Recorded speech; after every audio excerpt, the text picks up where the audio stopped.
பாராளுமன்ற உறுப்பினர் அவர்களுக்கும் அனைத்து உயிர் அலுவலர்களுக்கும் இந்த கூட்டத்தில் கலந்து கொண்டிருக்கும் அனைத்து பொதுமக்களுக்கும் முக்கிய பிரமுகர்களுக்கும் முதற்க வணக்கத்தை தெரிவித்துக் கொள்கிறேன்.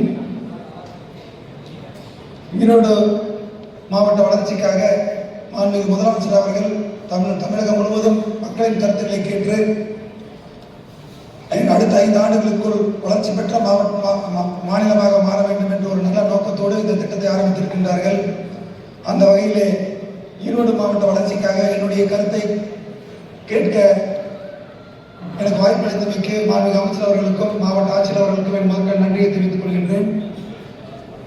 ஈரோடு மாவட்டத்திற்காக பல்வேறு வகையிலே பணிகள் நடைபெற்று வருகின்றன. இருந்தாலும் இன்னும் சில பணிகளை நாங்கள் மாவட்ட ஆட்சியராக இருக்கும் பொழுதும் செய்ய நினைத்தது அது பல்வேறு காரணங்களுக்காக செய்ய முடியாமல் இருந்து கொண்டிருக்கின்றது. அதை வருங்காலங்களில் செய்தால் மாவட்ட மக்களுக்காகவும் தொழில் வளர்ச்சிக்காகவும் உறுதுணையாக இருக்கும் என்பதை தெரிவித்துக் கொண்டு ஈரோடிலே முதலாவதாக சாலை பணிகளில் 2 பணிகள் திட்டமிடப்பட்டிருந்தது. ஒன்று, காவிரி கரையோரம் இருக்கக்கூடிய ஒரு தேசிய நெடுஞ்சாலை துறை மூலமாக ஒரு ரிங் ரோடு போடலான்னு பிளான் பண்ணியிருந்தாங்க. அதை கொஞ்சம் அடுத்து பிளான் பண்ணலாம். தென் நம்மளுடைய ரிங் ரோடு கொஞ்சம் ஒரு சில இடத்துல என்ன கனெக்ஷன் ஆகாமல் இருக்குது. அதை நம்ம கனெக்டிவிட்டி பண்ணோம்னாக்க ஈரோடை சுற்றி முழுமையான ஒரு ரிங் ரோடு அமைகிறதுக்கு வாய்ப்பு இருக்கும். ஸோ சாலை பணிகள் இந்த 2 பணிகள் செஞ்சோம்னா ஈரோடைய வளர்ச்சிக்கு, நகர வளர்ச்சிக்கு கொஞ்சம் நல்லாயிருக்கும். 3வது பணியாக ரயில்வே டிபார்ட்மெண்ட்டில் அந்த கூட்ஸ் செட்டை சேஞ்ச் பண்ணுறதுக்கு ஒரு பிளான் பண்ணியிருந்தாங்க. அதுவும் கொஞ்சம் டிலே ஆகிட்டு இருக்கு. அதை நம்ம ஃபாலோ பண்ணோம்னா டிராஃபிக் கன்ஜெஷன் குறையிறதுக்கு கொஞ்சம் நல்லாயிருக்கும். 4வதாக ஈரோட்டில் ஹோல்சேல் மார்க்கெட்ஸ் நிறைய இடத்துல நம்ம இருந்துகிட்டு இருக்கு. அது டெல்லியில் இருக்கிற மாதிரி, பாம்பே இந்த மாதிரி முக்கியமான காஸ்மோபாலிட்டன் சிட்டிஸில் ஹோல்சேல் மார்க்கெட்ஸ் தனியாகவே கொண்டு போகிறதுக்கு ஒரு பிளான் பண்ணாங்க. அதையும் நம்ம இப்போவே திட்டமிட்டோம்னா அட்லீஸ்ட் நெக்ஸ்ட் ஃபியூச்சரில் மார்க்கெட்டை வளர்ச்சி அடைகிறதுக்கும் ப்ளஸ் டிராஃபிக் கன்ஜெஷனுக்கும் அது ஒரு நல்ல உறுதுணையாக இருக்கும். தென் அதுக்கப்புறம் ஈரோட்டில் ஒரு integrated international level sports complex எதுவுமே இல்லை. இப்போ நம்ம மாண்புமிகு முதலமைச்சர் அவர்களும் மாண்புமிகு துணை முதலமைச்சர் அவர்களும் பல்வேறு ஸ்டேடியம் இம்ப்ரூவ்மெண்ட் பணிகளை செஞ்சுட்டு இருக்காங்க. துணை ஸ்டேடியமும் பண்ணிட்டு இருக்காங்க. ஒரு இன்டர்நேஷனல் லெவல் நமக்கு ஒரு ஸ்போர்ட்ஸ் நமக்கு அரசுலேருந்து நம்ம வாங்கினோம்னாக்க இளைஞர்களுக்கும் மாவட்ட வளர்ச்சிக்கு அது நல்ல ஒரு உறுதுணையாக இருக்கும். அதுக்காக ஏற்கனவே நம்ம பெருந்துறை பகுதிகளையும் சித்தோடு பகுதிகளிலும் நம்ம இடம் பார்த்துருந்தோம். அதை கொஞ்சம் ஃபாலோ பண்ணலாம். அடுத்து முக்கியமானதாக விவசாயிகளுக்கு 2 திட்டங்களை திட்டமிட்டிருந்தோம். அது டிலே ஆகிட்டு இருக்கு. ஒன்று lift irrigation with precision farming. அது இப்போ மைக்ரோ இரிகேஷன்லேயே அடுத்த கட்ட டெக்னாலஜி இப்போ வந்துருச்சு. So 100% with remote sensing with precision farming with lift irrigation பண்ணுறாங்க. அதுவும் ஒரு பைலட் ப்ராஜெக்ட் நம்ம மாவட்டத்தில் ஸ்டார்ட் பண்ணிட்டு நல்லா இருந்துச்சுன்னா அதை கொஞ்சம் விரிவடைக்கலாம். தென் அக்ரிகல்ச்சர் மார்க்கெட்டிங்கில் டர்மரிக் அண்ட் அதர் ப்ராடக்ட்ஸ்க்கு இப்போ நம்ம பிரைசிங் அண்ட் மார்க்கெட்டிங் முதலமைச்சர்கள் கொடுத்துருக்காங்க. தமிழ்நாட்டிலேயே நம்மளுடைய ஈரோடு டர்மரிக் மார்க்கெட் தான் ஹையஸ்ட் சேல்ஸ் பெர் டேல இருந்துட்டு இருக்கு. இருந்தாலும் அது அடுத்த கட்டமாக குவாலிட்டி பேஸ்ட் பிரைசிங், ஒவ்வொரு ப்ராடக்ட்டுக்கும் குவாலிட்டி பேஸ்ட் பிரைசிங்க்கு நம்ம சயின்டிஃபிக் டெக்னாலஜி யூஸ் பண்ணி அதை கொஞ்சம் கொடுத்தோம்னா விவசாயிகளுக்கு ரொம்ப உபயோகமாக இருக்கும். அதை கொஞ்சம் திங்க் பண்ணலாம். அதுக்கடுத்து 3வதாக நம்ம நிறைய இண்டஸ்ட்ரீஸ் இருக்கு. அந்த இண்டஸ்ட்ரியில் வரக்கூடிய பொல்யூஷனை தடுக்கிறதுக்கு பல்வேறு திட்டங்கள் முதலமைச்சர்கள் பண்ணிட்டு இருக்காங்க. இருந்தாலும் அதில் ரிசர்ச் அண்ட் டெக்னாலஜி நம்ம இன்னும் கொஞ்சம் ஸ்ட்ரென்தன் பண்ணி ஃபாரின்ல பல்வேறு இப்போ நியூ டெக்னாலஜிஸ் இன்ட்ரடியூஸ் ஆகிருக்கு. அதையெல்லாம் நம்ம ஈரோடு எப்படி அடாப்ட் பண்ணலாம் அப்படிங்கிறதுக்கு ஒரு ரிசர்ச் சென்டர் ஆரம்பிச்சு அது நம்ம அரசு செலவுலேயே அதை ரிசர்ச் அண்ட் டெவலப்மெண்ட் பண்ணிட்டு அதை நம்ம இண்டஸ்ட்ரிக்கு எக்ஸ்பேண்ட் பண்ணோம்னா இன்னும் யூஸ்ஃபுல்லாக இருக்கும். தென் பெருந்துறை மெடிக்கல் காலேஜ் அதில் ஒரு cancer research institute and hospital பண்ணலான்ட்டு நம்மளால ஒரு கோரிக்கை இருந்துட்டு இருக்கு. அதுவும் நம்ம மாண்புமிகு அமைச்சர் அவர்கள் மாண்புமிகு முதலமைச்சர் அவர்கள் கவனத்திற்கு எடுத்து போய் செய்வாங்கன்னு நினைக்கிறேன். ஏன்னா நம்ம மாண்புமிகு அமைச்சர் இருக்கும்போது தான் பல்வேறு பணிகள் ஈரோடு மாவட்ட ஆட்சியர் அலுவலகத்திலிருந்து ஸ்டேடியத்திலிருந்து ஈரோடு அப்படின்னாலே நம்ம மாண்புமிகு அமைச்சர் பேர் சொல்கிற அளவுக்கு பல்வேறு பணிகளை செஞ்சு கொடுத்துருக்காங்க. அவங்க இந்த பணிகளும் செஞ்சு இன்னும் நமக்கு நிறைய ஹெல்ப் பண்ணுவாங்க. இந்த ஈரோடு அவுட்டர் ரிங் ரோடு 2 லைனாக இருக்குது. அது 4 லைனாக நம்ம பண்ணி கொடுத்தோம்னா இன்னும் யூஸ்ஃபுல்லாக இருக்கும். Thank you sir. எனக்கு வாய்ப்பு கொடுத்தமைக்கு நன்றி. இன்னும் பல்வேறு கருத்துக்கள் இருந்தால் நான் எழுதி நான் மாவட்ட ஆட்சியருக்கு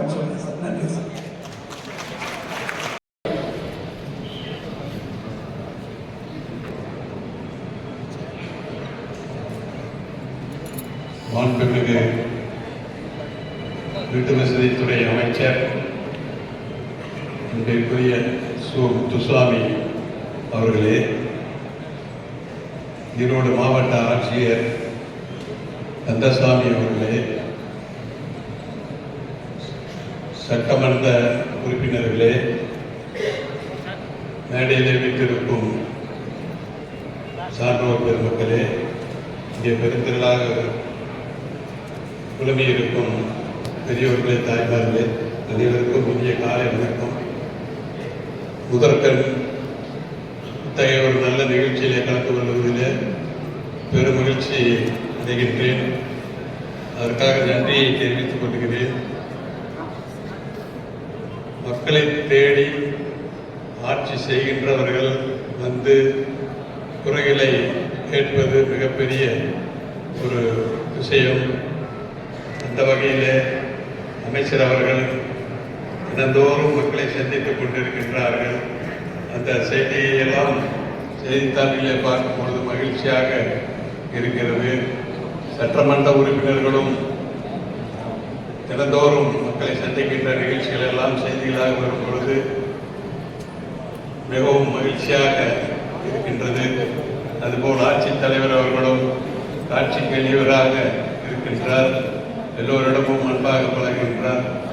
இத்தகைய சூழ்நிலையிலே இன்று என் கனவு எண்ணுவோம் என்கின்ற ஒரு அருமையான திட்டத்தை முன்னெடுத்து மக்களிடம் கருத்து கேட்கின்ற நிகழ்ச்சி.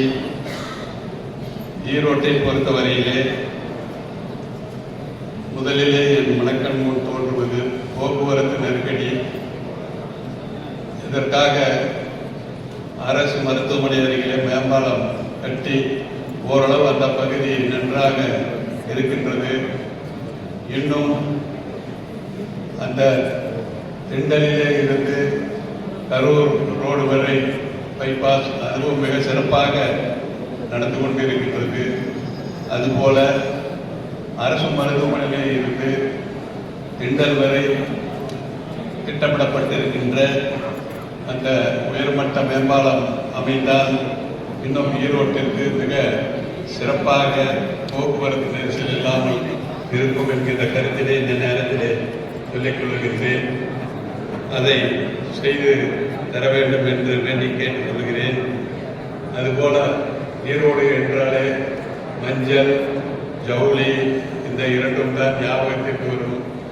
அத்தகைய மஞ்சளில் சிறப்பான ஒரு நகரத்திற்கு மஞ்சளை இருப்பு வைப்பதற்காக குளிர்பதன கிடங்குகளை அமைத்து தர வேண்டும் என்று கேட்டுக்கொள்கிறேன். அரசே குளிர்பதன கிடங்குகளை அமைக்கலாம் அல்லது அமைக்கின்ற தனியாருக்கு மத்திய மாநில அரசுகள் மானியம் கொடுத்து ஊக்குவிக்கலாம். இதையும் கவனத்தில் கொள்ளுமாறு வேண்டி கேட்டுக்கொள்கிறேன். நமது அருகிலே உள்ள பெருந்துறை நகரம் அங்கே சின்ன ஊராக இருந்தாலும் எப்பொழுதும் அந்த 4 ரோட்ல எல்லாம் பார்த்தீங்கன்னா மிகவும் கடுமையான போக்குவரத்து 5 நிமிடமாக நின்று செல்ல வேண்டிய சூழ்நிலை இருக்கிறது. அங்கே அந்த மெயின் ரோட்டில் ஒரு மேம்பாலம் அமைத்தால் பெருந்துறை நகரம் போக்குவரத்து நெருக்கடி இருக்கும் என்கின்ற ஒரு கருத்தினையும் இந்த நேரத்தில் வைக்கின்றேன். அதுபோல பெரும்பாலும் நமது மாவட்டம் விவசாயம் சார்ந்த மாவட்டமாக இருக்கிறது. இங்கே விவசாய விளைபொருள்களுக்கு ஆராய்ச்சி செய்வதற்கு வசதிகள் இல்லை. எனவே ஒரு தரம் வாய்ந்த ஒரு ஆராய்ச்சி கூடம் ஒன்றை இங்கே அமைக்க வேண்டும் என்று நான் கேட்டுக்கொள்கிறேன். அதுபோல நீண்ட நாட்களாக கிடப்பில் உள்ள முத்தமிழான அறிஞர் கலைஞர் காலத்திலே திட்டமிடப்பட்ட அந்த கழிவுநீரை சுத்திகரித்து கடலிலே சென்று கலக்கின்ற ஒரு திட்டம், அந்த திட்டத்தையும் செய்தால் 20 மாவட்டங்களுக்கு குடிநீர் ஆதாரமாக இருக்கின்ற காவிரி சுத்தமாக இருக்கும் என்கின்ற கருத்தை முன்வைக்கின்றேன். ஈரோடு ரயில் நிலையத்தை அதுபோல நவீனமயமாக்கி உலகத்தரத்திற்கு கொண்டு வர வேண்டும், அதற்கான முயற்சிகளையும் மேற்கொள்ள வேண்டும் என்று கேட்டுக்கொள்கின்றேன். நமது ஊரிலே சிப்காட் போன்ற தொழில் வளம் மிக்க பகுதிகள் உள்ளன. அதுபோல அருகிலே கரூர், நாமக்கல், பள்ளிப்பாளையம் இதற்கெல்லாம் ஒரு கண்டெய்னர் டிப்போ என்று ஒன்று இருந்தால் கோயம்புத்தூர் அல்லது சென்னை, தூத்துக்குடி போன்ற இடங்களுக்கு செல்ல வேண்டியதாக இருக்கிறது. நிறைய ஏற்றுமதி செலவுகள் குறையும். இன்லைன் கண்டெய்னர் டிப்போ ஒன்றை இங்கே ஈரோட்டுக்கு அருகில் அமைத்தால் வசதியாக இருக்கும் என்கின்ற கருத்தை சொல்லிக் கொள்கின்றேன். எனக்கு ஒரு கனவு இருக்கிறது என்று மார்ட்டின் லூதர் சொன்னார். கருப்பர்களுக்கு சம உரிமை வேண்டும் என்பதுதான் அந்த கனவு. அதுபோல எல்லோரும் கனவு காணுங்கள் என்று அப்துல் கலாம் அவர்கள் சொன்னார்கள். அது மாதிரி நமது முதல்வர் அவர்கள் மக்களிடம் உங்கள் கனவுகளை சொல்லுங்கள், நனவாக்கி தருகிறேன் என்கின்ற ஒரு அருமையான திட்டத்தை அறிவித்திருக்கின்றார்கள். அதற்காக அவர்களுக்கு நான் மனதார நன்றியை பாராட்டுகளையும் தெரிவித்து இந்த நல்ல வாய்ப்புக்கு நன்றியை கூறி அமைகின்றேன். நன்றி, வணக்கம். முக்கியமான பல திட்டங்களை பற்றி அவர் சொல்லியிருக்கிறார்கள். அதெல்லாம் கலெக்டர் நான் கேட்டேன், அதெல்லாம் குறிப்பிடுத்திருக்கோம். அவங்ககிட்ட எழுதியும் வாங்கி நம்ம அதெல்லாம் பண்ணலாம்னு சொல்லியிருக்காங்க. இப்போ வந்து அவங்க சொன்னாங்க, நம்ம காளிங்கராயன் வாய்க்கால் அதை ஒரு புதுப்பிப்பதற்காக ஒரு போர்ஷன், அதாவது நம்முடைய மாநகராட்சி எல்லை வரை ஏறத்தாழ ஒரு 83 கோடி ரூபாய் ஒதுக்கப்பட்டிருக்கிறது. அந்த தண்ணீர் நிறுத்தப்பட்ட உடனேயே ஒரு 4 மாத அல்லது ஒரு 3 மாத காலத்திற்குள்ளாக அந்த பணிகள் முடிக்கப்படும் என்று சொல்லப்பட்டிருக்கிறது. அப்பொழுது இந்த அவர் சொன்ன ஒரு பிரச்சனை முழுமையாக தீர்ப்பதற்கான வாய்ப்பு இருக்கிறது. அதே போல நம்முடைய எஸ்பி அவர்கள் முதல் முறையாக வந்து இங்கே ஜாயின் பண்ண உடனே ஒரு இடத்துல ஒரு பிரச்சனை, அங்கே அது ஒரு ஊரினுடைய ஒதுக்கப்புறமான ஒரு கிராமத்தில் அங்கே யார் வருகிறார்கள் என்று கூட தெரியவில்லை. அது ஒரு வாக்கியார் ஏரியா. உடனே அங்கே வந்து கேமரா போட வேண்டும் என்று ஏற்பாடு செய்து இப்பொழுது அந்த கேமரா முழுமையாக அங்கே பயன்படுகிறது. அந்த கேமரா போட்ட பின்னாடியே அங்கே வந்து தவறானவர்கள் வருவதற்கு பயப்படுகிறார்கள். எனவே அந்த வகையில் அதுவும் செய்யப்பட்டிருக்கிறது. எனவே அவர் சொல்லியிருக்கிற பல்வேறு திட்டங்கள் கண்டிப்பாக பயனுடையதாக இருக்கும். அதில் எதையெல்லாம் எடுத்து செய்ய முடியுமோ அதையெல்லாம் செய்வாங்க. எங்களுக்கு என்னன்னா, நாங்கள் ஒரு லெட்டர் கொடுக்கறதுக்கு பதிலாக எங்கள் ஊர் எங்கள் கனவுங்கிற திட்டத்தில் சொன்னாங்கன்னு சொன்னால் தலைவர் இன்னும் அதிகமான 100 மடங்கு அக்கறையை எடுத்துக்கொள்வார் என்பதுதான் எங்களுக்கு கிடைத்திருக்கிற மிகப்பெரிய ஒரு வாய்ப்பு என்று கருதுகிறேன். அதற்காக அவர்களுக்கு நான் நன்றியை தெரிவித்துள்ளேன். சாந்தி அம்மா அவர்கள் தற்போது சுருக்கமாக தங்களுடைய கருத்துக்களை எடுத்துரைக்க உள்ளார்கள். என் ஊர் என் கனவு திட்டத்தின் நிகழ்ச்சியில் கலந்து கொள்ள வந்திருக்கும் பொறுப்பேற்றிருக்கும் மதிப்பிற்கும் மரியாதைக்கும் உரிய அமைச்சர் அண்ணா அவர்களே, மாநிலங்களவை உறுப்பினர் அவர்களே, ஈரோடு மாவட்ட கலெக்டர் அவர்களே, ஈரோடு மாவட்ட காவல்துறை அதிகாரிகளே, சட்டமன்ற உறுப்பினர்களே, மேயர் அவர்களே, திருமதி மேயர் அக்கா அவர்களே, மற்றும் மேடையில் வீட்டிருக்கும் அரசு அதிகாரிகளே, கீழே வீட்டிருக்கும் ஆண்டோர் பெருமக்களுக்கும் சான்றோர் பெருமக்களுக்கும் பத்திரிகை துறை நண்பர்களுக்கும் என் இனிய காலை வணக்கம். நான் ஒரு 4 பாயிண்ட் தான் பேசணும்னு நினைச்சேன். ஆனால் பேசுறப்ப அமைச்சர் அண்ணா சொன்ன மாதிரி, அதாவது ஆளும் வளரணும் அறிவும் வளரணும்னு சொல்லுவாங்க. அதுக்காக இப்போ கூட பார்த்தீங்கன்னா மதுரையில் வந்து விளையாட்டு அரங்கம்லாம் இது பண்ணாங்க. இந்த மாதிரி ஒவ்வொரு ஊர்லேயும் நூலகம் அப்படிங்கிற இது 2 விஷயத்த கேட்க நினைச்சேன். இன்னைக்கு அண்ணா சொன்ன செய்தி மிகவும் மகிழ்ச்சியாக இருந்தது. ஒன்று, சிக்கநாயக்கர் கல்லூரியில் இருக்கிற விளையாட்டு அரங்கத்தை நீங்கள் ரெடி பண்ணுறீங்கன்னு சொன்னீங்க. அதே போல் ஒரு கனவாக இருக்கும், நூலை நேசிக்கிற எல்லாத்துக்கும் தெரியும். நம்மளுக்கு வந்து சென்னையில் அண்ணா நூலகத்திலையும் மதுரையில் கலைஞர் நூலகத்தையும் பார்க்கணும். நம்ம ஊரில் இந்த மாதிரி ஒரு நூலகம் வரணும்னு ஆசைப்பட்டோம். இன்னைக்கு அதுக்கான அறிவிப்பு சொன்னீங்க. இதை ஏற்பாடு செய்த அரசுக்கும் நமது அமைச்சர் அண்ணா அவர்களுக்கும் வாழ்த்துக்களையும் எங்களுடைய ஈரோடு மக்களின் சார்பாக நன்றியையும் தெரிவிச்சுக்கிறோம். இந்த விளையாட்டு அரங்கத்தில் ஒரே ஒரு சின்ன இன்னொரு பகுதி நீங்கள் செஞ்சு கொடுக்கணுங்க. அரசில் சொல்லி செஞ்சு கொடுக்கணுங்கன்னா, மாற்றுத்திறனாளிகள் நிறைய இருக்காங்க. அவங்க வந்து பல்வேறு மாவட்ட அளவு, தேசிய அளவு, உலக வெளியில் போகிற மற்ற நாடுகளையும் கலந்துக்கிட்டு இருக்காங்க. அவங்களுக்கு தேவைன்னா சேலத்துல பார்த்தீங்கன்னா இருக்கு, இந்த மாதிரி சென்னையில இருக்கு. இந்த மாதிரி வந்து நம்ம ஊர்லயும் அவங்களுக்கும் மாற்றுத்திறன் படைத்தோருக்கும் உடல் வலிமையை இன்னும் அதிகம் பண்றதுக்கும் அவங்க பல்வேறு போட்டிகளில் கலந்துக்கு உண்டான வாய்ப்புக்கு அவங்களுக்கு ஒரு அடிகோல் இருக்கும், நம்பிக்கை ஊட்டுருக்கும். இதுவும் சேர்த்து நீங்க செய்யணும்னு ஆசைப்படுறோம். அப்புறம் இன்னொரு விஷயம் வந்து, ஒரு ஊர்ல வந்து ஊர் நல்லா இருக்கணும்னா பொருளாதாரம் நல்லா இருக்கணும், உடல் வலிமை நல்லா ஆரோக்கியமா இருக்கணும். இதெல்லாம் இருந்தால் தான் மன நிம்மதி இருக்கும், ஒரு சந்தோஷமான சூழ்நிலை இருக்கும். ஆரோக்கியத்துக்கு சொன்னீங்க, அதே மாதிரி அறிவை பெருக்கிறதுக்கு நல்ல நூலகம் கட்டுறீங்க. அதே போல கலெக்டர் பிரபாகர் சார் பேசும்போது கூட சொன்னாரு, எனக்கு என் கணவருக்கும் இந்த ஈரோடு மாவட்டம் விவசாயம் சார்ந்த மாவட்டம், இயற்கை வேளாண்மை பத்தின அவர் சொன்ன மாதிரி குறைந்த நீர்வளத்துல எப்படி மகசூலை பெருக்கி ஒரு விவசாயி வந்து ஆரோக்கியம் நல்ல பயிற்சி வகுப்புகள் அவங்களுக்கான வழிகாட்டுதல் வந்து ஒவ்வொரு ஊர்லயும், அதுவும் நம்ம ஊர்ல கண்டிப்பா நடத்தணும்னு ஆசைப்படுறோம். அதே போல பார்த்தீங்கன்னா ஒரு பெண்ணுக்கு கல்வி கொடுத்தா அந்த குடும்பமே அடுத்தடுத்து கல்வியில வருவாங்க. பெண் தொழில் முனைவோரை பல்வேறு வகையில இப்ப அரசு வந்து ஊக்குவிச்சுட்டு இருக்காங்க. நம்ம ஊர்ல இன்னும் பெண்கள் தொழிலுக்கு வந்து குடும்ப பொருளாதாரத்துக்கு அவங்க உறுதுணையா இருக்கிற மாதிரி இன்னும் அவங்களுக்கெல்லாம் நிறைய வாய்ப்புகளையும், ஏற்கனவே கிடப்பில் இருக்கக்கூடிய அந்த பார்க்கு, அந்த கண்காட்சி கூடம் அவங்களுக்கு வந்து மற்ற மதுரை எல்லாம் இருக்கு. என்ன இருக்குன்னா ஒரு தொழில்பேட்டை மாதிரி அவங்க கம்ப்ளீட் எல்லா செட்டப்பும் அங்கே இருக்கு. சின்ன குறுந்தொழில் முனைவோர் கூட அங்கே வந்து அவங்களுக்கு தேவையான விஷயத்த செஞ்சுக்கலாம். மிஷினரி இதெல்லாம் இருக்கும். இந்த மாதிரி ஒரு ஒரு நோக்கு உள்ள ஒரு உணவு தொழிற்சாலை அது வந்து அங்கே வரணும்னு ஆசைப்படுறோம். அதே போல பார்த்தீங்கன்னா இப்போ வந்து நோய்கள் இல்லாத இருக்கிறதுக்கு சொன்னார், அண்ணா சொன்னார், 1100 படுக்கை வசதியோட இப்போ பெருந்துறையில் மெடிக்கல் மருத்துவக் கல்லூரியில் இருக்கு. ஏற்கனவே வந்து இப்பெல்லாம் எல்லாரும் போய் அரசு கொடுக்குற சலுகையில் பிரசவம் முதல் கொண்டு நல்ல வைத்தியங்கள் எல்லாமே பார்க்குறாங்க.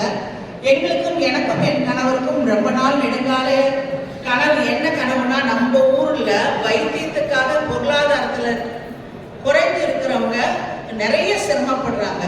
ஒரு ஆன்காலஜிஸ்ட் டிபார்ட்மெண்ட், அதாவது கலெக்டர் பிரபாகர் சார் பேசும்போது அதான் சொன்னாரு, ஒரு அந்த கேன்சருக்கான மருத்துவ ஒரு 10 ஏக்கர் ஏற்கனவே இருக்கு. அந்த 10 ஏக்கர்ல ஒரு 30 லட்சம் ரூபாய் 30 கோடி ரூபாய் செலவா பண்ணுனா அதுக்கு உண்டான அந்த மருத்துவ வசதி அங்க வரும். கண்டிப்பா அரசும் ஈரோட்டை சார்ந்தவர்களும் நாமும் அதுக்கான முயற்சி எடுத்து அதை நடத்தணும்னு வேண்டிக்கிறோம். நம்ம எல்லாரும் சேர்ந்து அதுக்காக பண்ண நினைக்கிறோம். இந்த வாய்ப்பு இன்னும் நிறைய இருக்கு, அதை பேசுறதுக்கு நிறைய இருக்காங்க. இந்த ஒரு வாய்ப்பை கொடுத்து நமது ஊர் கொங்கு அப்படிங்கிறதுல நமது மாவட்டம் நமது ஊர் படித்தவர்கள் நிறைந்தவர்களாகவும் உடல் வலிமை உள்ளவர்களாகவும் ஆரோக்கியம் உள்ளவர்களாகவும் பொருளாதாரத்தில் சிறந்தவர்களாகவும் தன்னிறைவு பெற்ற ஊராக மாற வேண்டும் என்று எல்லாம் நல்ல இறையர்களை பிரார்த்தித்து இங்கு மேடையில் உள்ள அனைவருக்கும் நன்றியும் கீழ் உள்ள அனைவருக்கும் நமது ஒத்துழைப்பையும் கொடுப்போம் என்று உங்கள் சார்பாக உறுதியை கூறி உங்களிடமிருந்து விடைபெறுகிறேன். வாய்ப்புக்கு நன்றி. ஸ்ரீ வெங்கடேஸ்வரன் ஐயா அவர்கள் தற்போது சுருக்கமாக தங்கள் கருத்துக்களை எடுத்துரைக்கிறார்கள். மாற்றுத்திறனாளிகளுக்கு முக்கியத்துவம் கொடுப்பது என்று பார்த்தால் சக்தி மசாலாவுக்கு ஈடாக வேறு யாரையும் யோசிக்கிறது. ஆனால் தமிழ்நாடு முதலமைச்சர் அவர்கள் மாற்றுத்திறனாளிகள் உள்ளாட்சி அமைப்புகளிலே அவர்கள் அதிகாரத்திலே வர வேண்டும் என்பதற்காக அதில் ஒரு ப்ரொஃபஸர் ஒருத்தர், அவர் மாற்றுத்திறனாளி, அவர் பேட்டி கொடுக்கிற பொழுது சொன்னார், நாங்கள் கையேந்தி தான் நின்று கொண்டிருந்தோம், இப்பொழுது எங்களிடத்திலே வந்து கையேந்தி நிற்கிற அளவிற்கு அந்த இடத்திலே எங்களை கொண்டு போய் உட்கார வைத்திருக்கிறார் என்று சொல்லி உள்ளாட்சி அமைப்புகளிலே 14,000 பேரை நியமன உறுப்பினர்களாக போட்டது தமிழ்நாடு முதலமைச்சர் அவர்கள் என்பதை நான் தெரிவித்துக் கொள்கிறேன். நேற்றைய தினம் செக்ரட்டரியேட்டில் ப்ரொமோஷன்ல மாற்றுத்திறனாளிகளுக்கு ஒரு ஒதுக்கீடு வேண்டும் என்று அதை ஏற்பாடு செய்திருக்கிறார்கள். அவர்கள் சொன்னதை இன்னும் அதிகமாக நாம் செய்ய வேண்டும் என்பதைத்தான் இங்கே அவர்கள் சொல்லியிருக்கிறார்கள். கண்டிப்பாக சிக்கையா அரசு கல்லூரியிலே வருகிற அந்த ஸ்டேடியத்தில் நாங்கள் நினைத்திருப்பது குழந்தைகளுக்கு தனியாக அவர்களை ஊக்குவிப்பதற்கு தனியார் விளையாட்டு அரங்கம் இருக்க வேண்டும். அதே போல மாற்றுத்திறனாளிகளுக்கு இருக்க வேண்டும். இன்னும் நானும் மாவட்ட ஆட்சித்தலைவர் மற்ற அதிகாரிகளோடு நாங்கள் பேசி ஏறத்தாழ ஒரு 6 மாத காலத்திற்கு முன்பே நம்முடைய சிக்கையா அரசு கல்லூரி, அதே மாதிரி IRD engineering college, IRD medical college, இந்த 3 காலேஜிலையும் ஏதோ திட்டம் போய்கொண்டிருக்க கூடாது. ஒரு மாஸ்டர் பிளான் இருக்க வேண்டும். ஒரு 30 ஆண்டு காலத்துக்கு பின்னால் கூட என்ன வர வேண்டும், எந்த இடத்துல வர வேண்டும் என்பதை இப்பொழுதே ஐடென்டிஃபை பண்ணி ஒரு மாஸ்டர் பிளான் தயாரிக்க வேண்டும் என்று சொல்லி அதற்காக ஒரு ஏஜென்சி போட்டு இப்பொழுது அவர்கள் அதை தயார் செய்து கொண்டிருக்கிறார்கள். எனவே இப்பொழுதே முழுமைக்கும் திட்டமிடப்படுகிறது. அதிலே அவர்கள் சொல்லுவது அத்தனையும் வந்துவிடும். வராது இருக்கிற அத்தனையும் அதில் சேர்ப்பதற்கான நடவடிக்கையை நாம் எடுக்கலாம் என்பதை இந்த நேரத்தில் தெரிவித்துக் கொண்டு அவர்களுக்கு நன்றியை தெரிவித்துக் கொள்கிறேன். அவர்கள் தற்போது சுருக்கமாக தங்கள் கருத்துக்களை எடுத்து வைக்கிறார்கள்.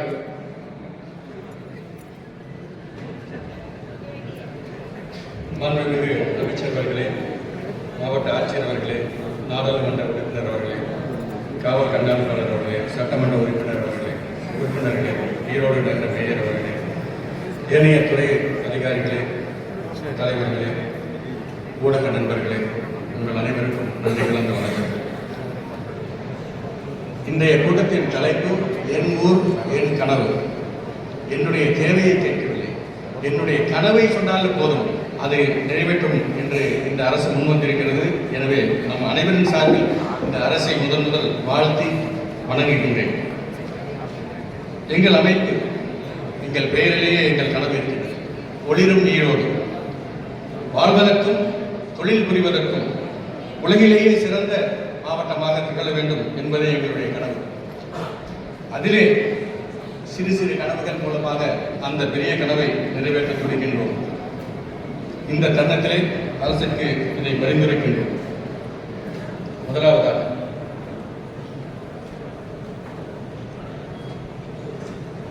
ஈரோடு ரயில்வே ஃபுட்ஷெட்டை மாற்றி அமைத்து போக்குவரத்து நெரிசலை குறைப்பதற்கு தகுந்த ஏற்பாடுகளை மத்திய அரசாங்கத்தோடு ரயில்வே துறையோடு இணைந்து செயல்படுத்த வேண்டும். ரயில்வே ஓவர் பிரிட்ஜ் நம்முடைய நாடாளுமன்ற உறுப்பினர் திரு பிரகாஷ் அவர்கள் சீரிய முயற்சினால் அந்த திட்டத்தை அப்ரூவல் வாங்கியிருக்கிறார்கள். அதில் விரைவில் செயல்படுத்த அரசின் எந்தெந்த உதவி தேவையோ அதை அளித்து அதை விரைவிலே செயல்படுத்த வேண்டும் என்பது எங்களுடைய கனவு. அதேபோல் கலைஞர் கருணாநிதி நகர் அருகே இருக்கக்கூடிய நுழைவாயிலை, அதாவது அண்டர் பிரிட்ஜை இன்னும் கொஞ்சம் விரிவாக இன்று ரயில்வே துறை எடுத்திருக்கும் இந்த அதாவது பாக்ஸ் டைப் காங்கிரீட் ஸ்ட்ரக்சரை பயன்படுத்தி அங்கேயும் வந்துட்டு அதை விரிவுபடுத்தி நம்முடைய ஈரோட்டுக்கு நகரத்திற்கு வரக்கூடிய அனைத்து சாலைகளிலும் இருக்கக்கூடிய இந்த மாதிரியான இடர்களை தவிர்க்க ஒரு கனவை இங்கே குறிக்கொள்கின்றோம். அடுத்ததாக நம்முடைய கோயில்கள், அதை சார்ந்த அதை அணுகும் இருக்கக்கூடிய வழிகள், அவற்றையெல்லாம் கொஞ்சம் சீர்மைப்படுத்தி நம்முடைய அந்த டூரிசம், அதையும் வந்துட்டு டெம்பிள் டூரிசம் வந்துட்டு நம்ம கொஞ்சம் அதை விரிவாக்கம் செய்து தர வேண்டியது ஒரு கனவு. அதே மாதிரி நமக்கு ஒரு ஈஸ்டர்ன் பைபாஸ், அதாவது காவிரியின் மேற்கு கரையிலே ஒரு ஈஸ்டர்ன் பைபாஸ், ஈரோடு நகரின் ஈரோடு ஈஸ்டர்ன் பைபாஸை நிறைவேற்றி தர வேண்டும் என்பது எங்களுடைய நீண்ட நாள் கனவு. அதையும் செயல்படுத்தினால் நகரத்தின் போக்குவரத்து நெரிசலை வெகுவாக குறைக்க முடியும். அதே போல் நிறைய இன்னைக்கு நம்ம ஹைவே நம்ம பார்க்குறோம், நிறைய வந்துட்டு இன்னைக்கு நம்மளுடைய பலரும் நம்மளுடைய சொந்தங்களையும் நம்முடைய நட்புகளையும் இழந்திருக்கின்றோம். அதற்கு ஹைவே துறை, அதாவது நேஷனல் ஹைவேஸ் நம்ம கேட்டுட்டு ஒரு பக்கம், அதுக்கு துணையாக நம்முடைய ஹைவேஸும் வந்துட்டு அதற்கு கொடுக்க ஒரு பாலம் அமைத்தால் அதுவும் விரைவில் முடிக்கலாம், குறைந்த செலவிலையும் முடிக்கலாம். அந்த வகையான போக்குவரத்துக்கு வேண்டிய அளவுக்கு நமக்கு அது முடித்து தர முடியும் என்பதையும் இங்கே கூறிக்கொள்கின்றோம். அதே போல காவிரி, பவானி மற்றும் ஆறுகளின் திட்டத்தையும் இங்கே சீர்மைப்படுத்த வேண்டிய ஒரு கனவை இங்கே கொடுத்திருக்கும். கொடுமணல் ஆய்வு நிலையத்தை ஒரு சுற்றுலா மையமாக ஆக்க வேண்டும் என்பதை இங்கே கனவாக கூறிக்கொண்டிருக்கிறோம். நம்முடைய ஈரோடு அண்டர்கிரவுண்ட் ட்ரைனேஜ் அதோட ட்ரீட்மெண்ட் சிஸ்டம் நல்ல மிகுந்த செலவு செய்து நாள்தோறும் அதற்காக பவர் மற்றும் ஏனைய செலவுகளை செய்து சுத்திகரிக்கப்பட்ட நீரை இன்று வெட்டியாக ஆற்றிலே கலந்துகளை மாற்றி தொழிற்சாலைகளுக்கு அந்த தண்ணீர் பயன்படும் வகையிலே இங்கிருந்து சிப்காட் வரை பைப்லைன் அமைத்து அதை அங்கே பயன்படுத்த வழிவகை செய்யுமாறு இங்கே கேட்டுக்கொள்கின்றோம். அதேபோல் ஈரோடு சென்ட்ரல் வேர்ஹவுஸ் அதே போல அதையும் வந்துட்டு நமக்கு மாற்றி அமைத்து போக்குவரத்து நெரிசலை குறைக்கலாம். ஈரோடு வஉசி பார்க் அங்கே வந்துட்டு நமக்கு பார்க்கிங் வசதி ஏற்பாடு செய்து அந்த பூங்காவையும் வந்துட்டு சீர்மைப்படுத்தி நம்ம அனைவருக்கும் வந்துட்டு ஒரு பொழுதுபோக்கு இடமாக அதை மாற்ற வேண்டும். ஈரோடுடைய ஒரு இருதயமாக அதை மாற்ற வேண்டும், பசுமை இருதயமாக அதை மாற்ற வேண்டும் என்பதை ஒரு நீண்ட நாள் கனவு. அதையும் அரசு செயல்படுத்த வழிவகை செய்ய வேண்டும். சிஎன்சி காலேஜை பொறுத்த வரைக்கும் ஏற்கனவே அமைச்சர் சொல்லிட்டாங்க, அதில் சொல்ல வேண்டிய அவசியம் இல்லை. ஒவ்வொரு என்ட்ரி பாயிண்ட்ஸ்லையும் நம்ம ஈரோட்டை பற்றி பெருமை தரக்கூடிய சில ஸ்டாச்சூஸ், அதாவது சிலைகளை வைக்கலாம்ன்றது எங்களுடைய கோரிக்கை.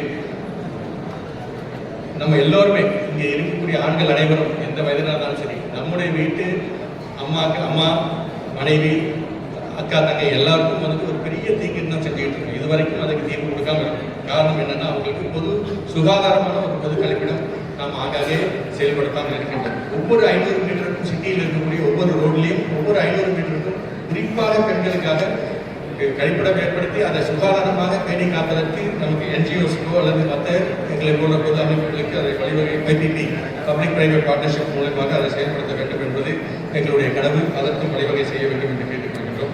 மல்டி லெவல் பார்க்கிங் ஈரோடு நெரிசலை பற்றி நமக்கு எல்லாரும் சொல்ல வேண்டிய அவசியம் இல்லை. சாலைகளிலே இங்கே வண்டிகளை வாகனங்களை நிறுத்துவதை தவிர்க்க ஆங்காங்கே ஒரு மல்டி லெவல் பார்க்கிங் ஃபெசிலிட்டி ஏற்பட செய்து தர வேண்டும் என்றும் இங்கே கேட்டுக்கொள்கின்றோம். அதே போல சில சாலைகளிலே இங்கே போக்குவரத்து, அதாவது கனரக வாகனங்கள் போக்குவரத்து அங்கே சரக்கு ஏற்ற இறக்க இருக்கக்கூடிய நிலைகளை மாற்றி ஊருக்கு ஒதுக்குப்புறமாக அந்த மாதிரியான ஒரு மையத்தை அமைத்து தந்து இந்த மாதிரியான ஒரு போக்குவரத்து நெரிசலையும் தவிர்க்குவதை கேட்டுக்கொள்கின்றோம்.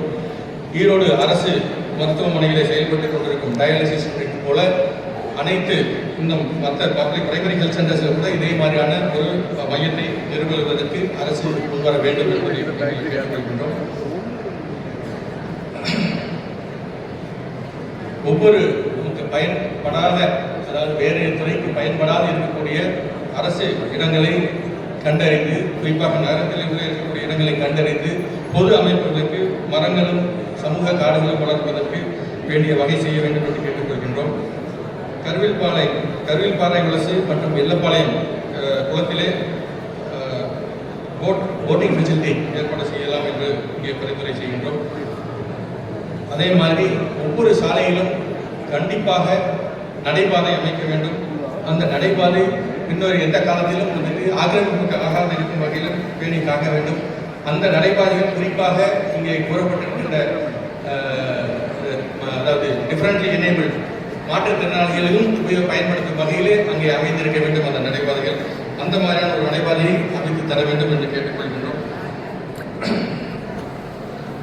வேஸ்ட் செக்ரிகேஷன் பற்றி ஏற்கனவே கார்பரேஷன் பண்ணிட்டு இருக்காங்க. இதில் இன்னும் கொஞ்சம் சீராக பண்ண வேண்டும் என்றும், இது எல்லாமே இன்னும் பெரிய லிஸ்ட் இருக்கு. அந்த லிஸ்ட்டை இங்கே படிச்சுட்டு தான் ஏற்கனவே நான் சேர்த்து கொஞ்சம் குறைவாக முடிக்கணும்னு சொல்லிட்டாங்க. அதில் பயக்க எங்களுடைய கனவுகளை எழுத்து மூலியமாக அவர்களுக்கு தெரிவித்து அதை செயல்படுத்துவதிலே என்றென்றும் ஒளிருமையோடு ஃபவுண்டேஷன் அரசுக்கு துணை நிற்கும், அரசின் பங்கை ஏற்று அதை செய்து முடிக்கும் என்று இந்த தருணத்தில் உறுதியளித்து விடைபெறுகின்றேன். நன்றி, வணக்கம். இப்போ அவங்க சொன்னது ஒரு போக்குவரத்து நெரிசல் என்பது மிக முக்கியமான ஒன்று. அதை எல்லோருமே அநேகமாக சொல்லியிருக்காங்க. இந்த போக்குவரத்து நெரிசலை குறைப்பதற்காக தான் நானும் தமிழ்நாடு முதலமைச்சருக்கு அவர் பொறுப்பேற்ற உடனேயே 2 புதிய பேருந்து நிலையம், நமக்கு ஏற்கனவே பெரிய ஒரு பேருந்து நிலையம் மையத்தில் இருக்கிறது.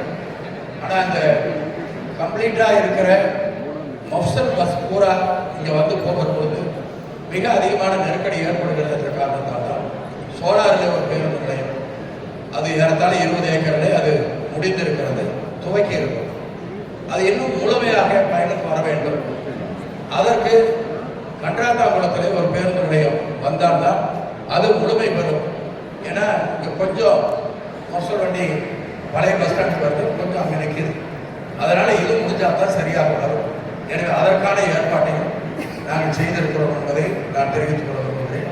அதே போல் மற்ற அவர் சொன்ன அத்துணை கருத்துக்களையும் நாங்கள் எடுத்துக்கொண்டு இப்போ KK நகர் அண்டர் பிரிட்ஜ் உங்களுக்கு இருக்கு, அண்டர் பாஸ் உங்களுக்கு தெரியும், இதில் ரயில்வேல அதில் இன்னொரு வெட்டு போடுறதுக்காக ஏற்பாடு செய்யப்பட்டிருக்கிறது.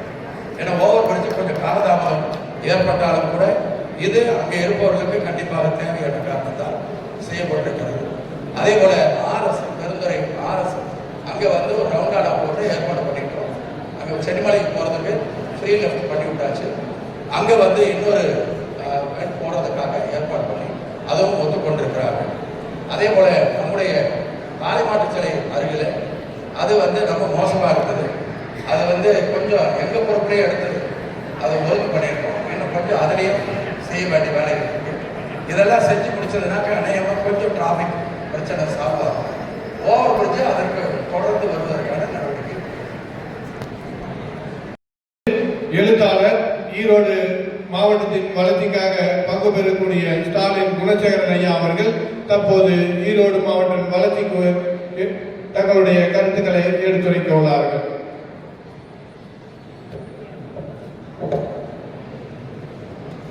பெரும் மரியாதைக்குரிய சிறப்புமிக்க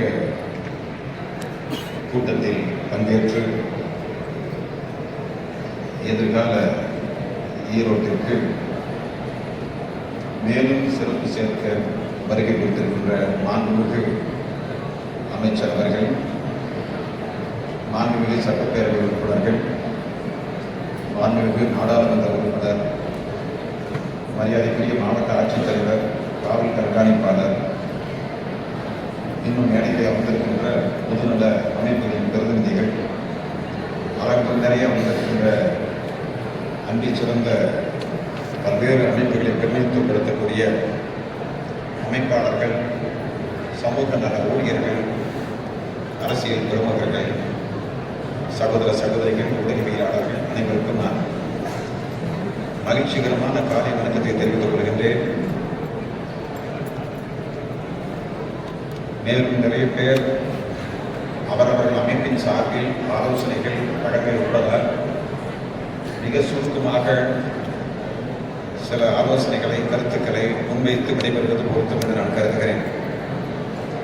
முதலில் இத்தகைய கூட்டத்தை ஏற்பாடு செய்து மக்களின் கருத்துக்களை கேட்க முன்வந்திருக்கின்ற தமிழ்நாடு அரசுக்கும் நம்முடைய அமைச்சர் பெருந்தகைக்கும் என்னுடைய பாராட்டுக்களை நான் தெரிவித்துக் கொள்கிறேன். நான் எண்ணி பார்க்கிறேன், 1979 செப்டம்பர் மாதம் 17ஆம் தேதி ஈரோடு மாவட்டம் பிறந்தது. நீங்கள் எண்ணி பாருங்கள், இந்த 2030ஆம் ஆண்டுக்குள் ஈரோடு எப்படி முன்னேற வேண்டும், எந்தெந்த துறையிலே வளர்ச்சி பெற வேண்டும், எத்தகைய வளர்ச்சியை எட்ட வேண்டும், அதற்கு உங்கள் தனித்தனியாக உங்கள் கனவு என்னென்னமாக இருக்கிறது, எங்கள் கனவையும் இணைத்து ஈரோட்டை வளர்ப்பதற்கான முயற்சிகளை செய்கிறோம் என்று அரசு முன்வந்திருக்கிற இந்த நேரத்தில் நான் ஒரு கருத்தை பதிவு செய்கின்றேன். 1979ஆம் ஆண்டு தந்தை பெரியார் அவர்கள் அந்த தினம் செப்டம்பர் 17ஆம் தேதி இந்த ஈரோடு மாவட்டம் கோயம்புத்தூர் மாவட்டத்தில் இருந்து பிரிந்தது. அப்படி என்றால் இந்த 30ஆம் ஆண்டுக்குள்ளேயே 2029ஆம் ஆண்டு இந்த ஈரோடு மாவட்டத்திற்கு பொன் விழா வருகிறது, 50 ஆண்டு நிறைவு வருகிறது. ஆகவே இப்போதிருந்தே அந்த பொன் விழா என்று சொன்னால் விழாவை நான் குறிப்பிடவில்லை, ஒரு 50 ஆண்டு காலத்தில் ஈரோடு மாநகரம் என்னென்ன இடர்பாடுகளை எல்லாம் சந்தித்திருக்கிறது, எத்தகைய சாதனைகளை எல்லாம் செய்திருக்கிறது, மேலும் 30ஆம் ஆண்டுக்குள் என்னென்ன காரியத்தை செய்து முடித்திருக்கிறது என்பதை பற்றியெல்லாம் ஒரு பெரிய ஆவணப்படுத்துகிற முயற்சியை நாம் மேற்கொள்ள வேண்டும். அப்படியானால் 2029ஆம் ஆண்டே ஈரோடு மாவட்டத்தினுடைய ஒரு சிறந்த வரலாறு, அதாவது நடுநிலையோடு கூடிய வரலாறு, சாதி சார்பில்லாமல், மத சார்பில்லாமல், அரசியல் கட்சி சார்பில்லாமல் வரலாறை வரலாறாக பார்க்கத்தக்க ஒரு மாபெரும் வரலாற்று ஆவணத்தை மாவட்டத்தை நாம் உருவாக்க வேண்டும். 50ஆம் ஆண்டு பொன் விழாவை முன்னிட்டு அந்த வரலாற்று ஆவணம் வெளியிடப்பட வேண்டும். நான் எண்ணி பார்க்கிறேன், 1989ஆம் ஆண்டு சட்டப்பேரவை உறுப்பினராக ஒரு இளைஞராக அமர்ந்திருந்தவர் தான் நம்முடைய அமைச்சர். இப்போது பொன்விழா வருகிற அந்த சூழ்நிலையிலும் அமைச்சர் பெருந்தகை அவர்கள் இப்போது ஆவணத்தை உருவாக்குகிற அந்த பொறுப்பிலும் இருக்கிறார். எவ்வளவு பெரிய வளர்ச்சி ஏற்பட்டிருக்கிறது! இப்போது மாவட்ட ஆட்சித்தலைவர் அலுவலகம் வந்தவர்கள் அதற்கு பிறகு ஒவ்வொன்றாக வளர்ச்சி ஏற்பட்டிருக்கிறதா என்று கேட்டால் நிச்சயமாக வளர்ச்சி ஏற்பட்டிருக்கிறது. 50 ஆண்டு காலத்தில் இல்லை என்று மறுக்க முடியாது. ஆனால் ஒரு 5 ஆண்டு திட்டம் என்பது ஒரு நாட்டுக்கு முக்கியம், ஒரு தொகுதிக்கு முக்கியம், ஒரு மாவட்டத்திற்கு முக்கியம். ஆகவே இந்த 5 ஆண்டு காலத்தில் என்ன செய்யலாம்? எத்தனையோ விஷயங்கள் சொல்வதற்கு இருக்கிறது. ஏனென்றால் மக்கள் சிந்தனை பேரவை தொடங்கி 28 ஆண்டு காலமாகிறது. அந்த 28 ஆண்டு காலமும் தொடர்ந்து உங்களுக்கெல்லாம் தெரிந்தது ஈரோடு புத்தக திருவிழா. ஆனால் ஈரோடு புத்தக திருவிழா நடத்துவதற்காக தொடங்கப்பட்ட அமைப்பல்ல மக்கள் சிந்தனை பேரவை. ஒட்டுமொத்தமான ஈரோடு மாவட்டத்துடைய சகல தரப்பிலும் சகல துறைகளிலுமான வளர்ச்சி, முன்னேற்றம், இதை அடிப்படையாக வைத்துத்தான் மக்கள் சிந்தனை பேரவை தொடங்கப்பட்டது, தொடர்ந்து செயல்பட்டு வருகிறது. கடந்த 20 ஆண்டு காலமாக அரசு பள்ளி ஆசிரியர்களுக்கான பாராட்டு விழாவை ஆண்டுதோறும் நடத்தி வருகிறது. ஆண்டுதோறும் தேசிய அறிவியல் தினம் பிப்ரவரி மாதம் 28ஆம் தேதி நடத்தி வருகிறது. ஆண்டுதோறும் டிசம்பர் மாதம் 11ஆம் தேதியை பாரதி விழா என்று சொல்லக்கூடிய எழுச்சிகரமான இலக்கிய நிகழ்ச்சியை ஈரோட்டில் நடத்தி வருகிறது. நாம் இதை குறிப்பிடுவதற்கு என்ன காரணம் என்றால், நம்முடைய மாவட்டம் கல்வியில் தலை சிறந்து நிற்க வேண்டும். ஏற்கனவே விவசாயத்தில் ஒரு அடித்தளம் கொண்டிருக்கிற மாவட்டம், தொழில்துறையில் வணிகத்துறையில் இந்தியாவை பாராட்டத்தக்க முறையில் முன்னேறி இருக்கிற மாவட்டம். நம்முடைய மாவட்டத்திலே ஒரு 10-15 தொழில் துறையினர், உதாரணமாக சக்தி மசாலா என்று எடுத்துக்கொள்வோம், SKM என்று எடுத்துக்கொள்வோம். இது போன்ற நல்ல பிராண்ட், உலக பிராண்ட் இருக்கக்கூடியவர்கள் ஒரு 10-15 பேர் ஈரோடு மாநகரத்தை சார்ந்தவர்கள். இவர்கள் ஈரோட்டை சேர்ந்தவர்கள் என்று கூட உலகத்துக்கு பலருக்கு தெரியாது. ஆனால் அந்த நிறுவனத்தின் பெயரும் நிறுவனத்தின் உரிமையாளர் பெயரும் அவர்கள் செய்து கொண்டிருக்கிற வேலையும் தெரியும். நான் இதை குறிப்பிடுவதற்கு என்ன காரணம் என்றால், நாம் அனைவரும் சேர்ந்து அரசாங்கத்துடைய முன்முயற்சியோடு இந்த 5 ஆண்டு காலத்தில் ஈரோடு மாவட்டத்தை தலை சிறந்த மாவட்டமாக கல்வித்துறையில் உருவாக்கும். கல்வித்துறையில் ஒரு மாவட்டம், உண்மையான கல்வித்துறை. கல்வித்துறை என்றால் படிப்பது, மனப்பாடம் செய்வது, பட்டம் பெறுவது மட்டுமல்ல, வேலை வாய்ப்பை பெறுவதல்ல. செங்காவி சிங்க வீரத்துறை விவேகானந்தர் சொன்னது போல, மனிதனை உருவாக்குகிற கல்வி, நல்ல பண்பாட்டை உருவாக்குகிற கல்வி, சிறந்த குடிமக்களை உருவாக்குகிற கல்வி, அந்த கல்வியில் நாம் சிறந்த கவனம் செலுத்த வேண்டும். இப்போது உடனடி தேவை, நான் பொதுவாக பேசுவதற்கு எனக்கு நேரமில்லை என்பதால் வேகமாக 2 விஷயங்களை சொல்லி செல்ல விரும்புகிறேன். ஒன்று, ஈரோடு மாவட்டத்தில் தனிச்சிறப்பு மிக்க ஒரு பல்கலைக்கழகம் உருவாக்கப்பட வேண்டும். 10ஓடு 11, அத்தோடு இது ஒன்று என்று ஒரு அமைப்பாக அந்த பல்கலைக்கழகம் இருக்கக்கூடாது. இன்னும் சொல்ல வேண்டும் என்றால், ஏதாவது ஒரு பல்கலைக்கழகம் உருவாக்க வேண்டும் என்பதற்கான சடங்குபூர்வமான சம்பிரதாயபூர்வமான பல்கலைக்கழகங்கள் தேவையில்லை. உண்மையான உயிரோட்டமான, நீங்கள் யோசித்து பாருங்கள், மேலை நாடுகளில் எல்லாம் ஒரு பல்கலைக்கழகம் ஒரு பகுதியில் இருக்கிறது என்றால், அந்த பல்கலைக்கழகம் அந்த பகுதியில் இருக்கிற பிரச்சனைகளை பற்றி ஆராய்ச்சி செய்யும். அந்த ஒட்டுமொத்த மாவட்டத்திற்கே வழிகாட்டும் அந்த பல்கலைக்கழகம். இந்த ஈரோட்டில் சுற்றுப்புற சூழல் இருக்கிறது என்றால், அந்த சுற்றுப்புற சூழல் பிரச்சனையை பற்றி தனி ஆராய்ச்சி செய்து வழிகாட்டுதல் செய்யக்கூடியது பல்கலைக்கழகம். ஆகவே ஒரு உண்மையான உயிரோட்டமான பல்கலைக்கழகம் ஈரோடு மாவட்டத்திற்கு உடனடியாக தேவைப்படும். ஏனோ தெரியவில்லை, எக்ஸ்டென்ஷன் சென்டர் என்று ஒன்று இருக்கிறது. கோயம்புத்தூரில் இருக்கக்கூடிய பல்கலைக்கழகம் இருக்கிறது, பாரதியார் பல்கலைக்கழகம். அதனுடைய விரிவாக்க பகுதி ஏற்கனவே செயல்பட்டுக் கொண்டிருக்கிறது. ஆனால் எப்போதுமே ஒரு பல்கலைக்கழகம் உருவாவதற்கு முன்பு அந்த எக்ஸ்டென்ஷன் சென்டர் முதலில் உருவாகும். கோயம்புத்தூர் பாரதியார் பல்கலைக்கழகமே சென்னை பல்கலைக்கழகத்தின் எக்ஸ்டென்ஷன் சென்டர் ஆகத்தான் இருந்தது. நம்முடைய ஊரில் எக்ஸ்டென்ஷன் சென்டர் பல ஆண்டுகளாக செயல்பட்டு வருகிறது. ஆகவே பல்கலைக்கழகம் என்று உருவாக்கப்பட வேண்டும். அந்த பல்கலைக்கழகத்தில் நல்ல பல ஆராய்ச்சி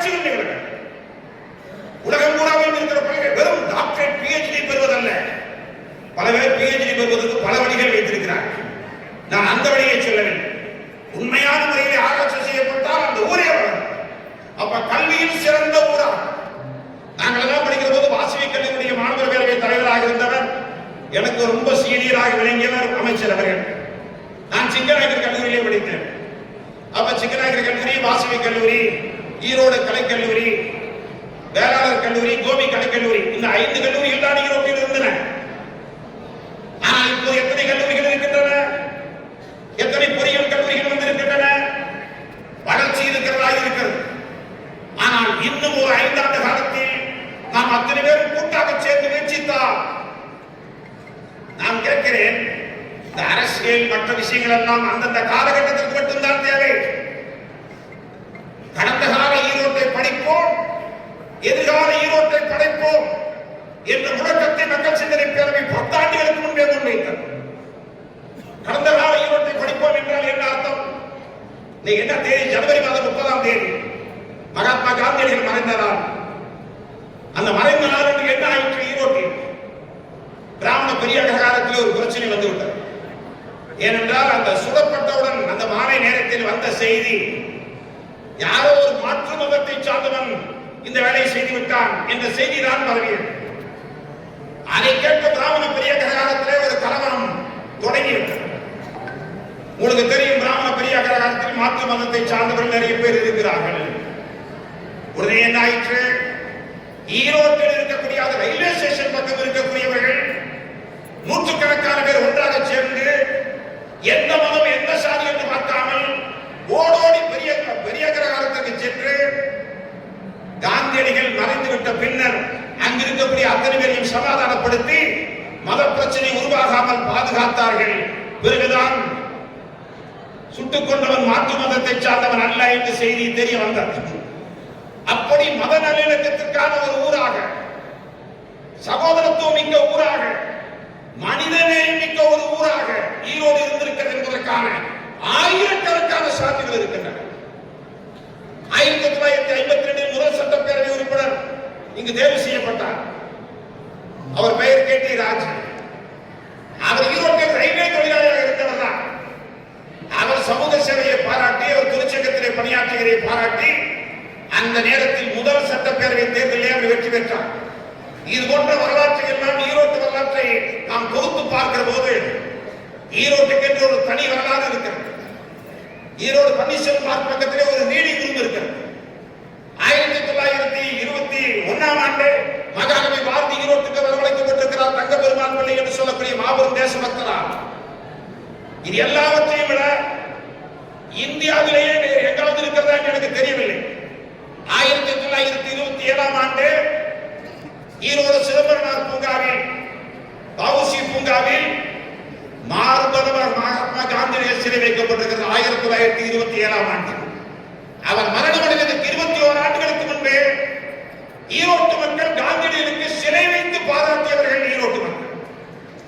காந்தி நினைவு நாள் என்று நாம் நினைத்து பார்ப்போம். இப்படிப்பட்ட வரலாறெல்லாம் பதிவு செய்யப்படுவது மட்டுமல்ல, உடனடியாக செய்யப்பட வேண்டிய இன்னொரு காரியம் என்ன? நான் கேட்கிறேன், எப்போதும் மெட்ராஸ், சென்னையில பூரா, அதாவது தமிழ்நாடு பூரா வெப்பம் என்று வந்தால், வெயில் காலத்தில் வெப்பம் என்று வந்தால் அதில் வேலூர் தான் முதல் இடத்தில் இருக்கும். ஆனால் 2-3 ஆண்டுகளாக ஈரோடு முதலிடத்துக்கு வருகிறது அல்லவா? அதற்கு என்ன அறிவியல் பூர்வமான காரணம், வரலாற்று பூர்வமான காரணம், சூழலியல் ரீதியான காரணம் என்பதை அரசு முன்முயற்சி எடுத்து ஆய்வு செய்து அதற்கு பிறகு அந்த வெப்பத்தை தணிக்கின்ற அந்த மகத்தான காரியத்தை உடனடியாக போர்க்கால அடிப்படையில் செய்வது.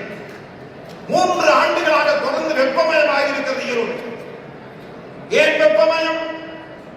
அதை தணிப்பதற்கு அரசு மட்டும் செய்ய முடியாது. அரசு செய்ய வேண்டும், அரசு முன்முயற்சி எடுக்க வேண்டும், மக்கள் என்ன செய்ய வேண்டும் என்பதை அரசு சொல்ல வேண்டும்.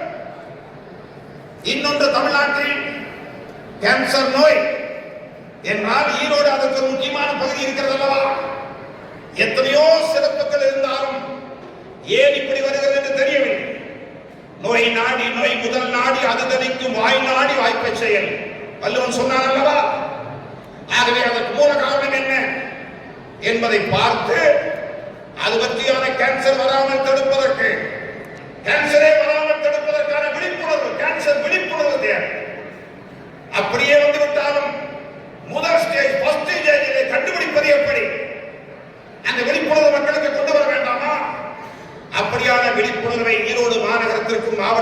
கொண்டு வர வேண்டியது இன்று காலத்தின் கட்டாயமாக இருக்கிறது. அதே போல ஈரோடு மாநகரத்தில் ஒரு அருங்காட்சியகம் தேவைப்படுகிறது. ஒரு ஃபர்ஸ்ட் கிளாஸ் அருங்காட்சியகம். இந்த அருங்காட்சியகம்னா அமெரிக்கா போன்ற நாடுகளில், சிங்கப்பூர் போன்ற நாடுகளில், ஜப்பான் போன்ற நாடுகளில் எல்லாம் சென்று அருங்காட்சியகத்தை பார்த்தால் நம்முடைய அருங்காட்சியகம் பக்கத்தில் நிற்க முடியாது. நவீன முறையிலே அருங்காட்சியகம். நம்முடைய பள்ளி கல்லூரி மாணவர்கள் எல்லாம் வந்து பார்த்து பரவசப்படத்தக்க அளவில் கொடுமணலை போன்ற உலக புகழ்மிக்க வரலாற்று தளம் இங்கு இருக்கிற போது அதை பிரதிபலிக்கக்கூடிய மிகச்சிறந்த அருங்காட்சியகம், நவீன அருங்காட்சியகம் ஈரோட்டுக்கு தேவைப்படுது. அந்த அருங்காட்சியகத்தை உருவாக்கினால் மாணவர்களிடத்தில் ஒரு பெரிய விழிப்புணர்வு ஏற்படும். ஆகவே இது போன்ற முறையிலே எண்ணற்ற இதெல்லாம் கோரிக்கைகள் என்று சொல்ல முடியாது, ஆலோசனைகள், கருத்துக்கள், இன்னும் அதை வரிசைப்படுத்தி எழுதி எல்லா விதமான, ஏனென்றால் முதலில் நமக்கு தேவைப்படுவது சகோதரத்துவம், முதலில் நமக்கு தேவைப்படுவது நல்லிணக்கம், முதலில் நமக்கு தேவைப்படுவது ஒற்றுமை, முதலில் நமக்கு தேவைப்படுவது மகிழ்ச்சி. ஆகவே அத்தகைய முறையில் எல்லா சிந்தனையும் அது போன்ற சிந்தனையோடு இணைந்து கல்வி அந்த அளவுக்கு வளர்ந்தால் மட்டும்தான் அந்த கல்வியும் ஞானமும் சிறப்புக்கு வளர்கிற போதுதான் மனித நேயம் வளரும். கல்வி வளரும் போதுதான் பகுத்தறிவு வளரும். இன்னொரு கருத்தை நான் பதிவு செய்கின்றேன். ஈரோடு மாவட்டம் தந்தை பெரியார் பிறந்த மாவட்டம். அதே போல கணித மேதை ராமானுஜன் பிறந்த மாவட்டம். அதே போல எத்தனையோ வரிசையாக சொல்லலாம். ஈரோட்டில் சிறந்த ஆளுமைகள் என்று ஒரு 50 பேரை எடுத்தால் உவே சாமிநாதையர் என்று சொல்கிறோம் அல்லவா, அந்த உவே சாமிநாதையர் அந்த அளவுக்கு இல்லாவிட்டாலும் இந்த கொங்கு நாட்டின் உவே சாமிநாதையர் போல ஒருவர் இங்கு இருந்திருக்கிறார் அல்லவா, தெய்வசியாமணி கவுண்டர் என்ற மாபெரும் அறிஞர். அதே போல பெண் கல்வியை தமிழகமே மறந்திருந்த சூழலிலே முதலில் தட்டி எழுப்பிய ஐயாஎஸ் மீனாட்சி சுந்தரமல்லையார் காலத்து கல்வியாளர் தலைமைகள் கல்வி நிலையத்தை தொடங்கியவர் இந்த மண்ணை சார்ந்தவர் தானே. நான் இந்த வரலாற்றிலே வரிசையாக சொல்கிற போது ஒரு விஷயத்தை சுட்டி காட்டுகிறேன்.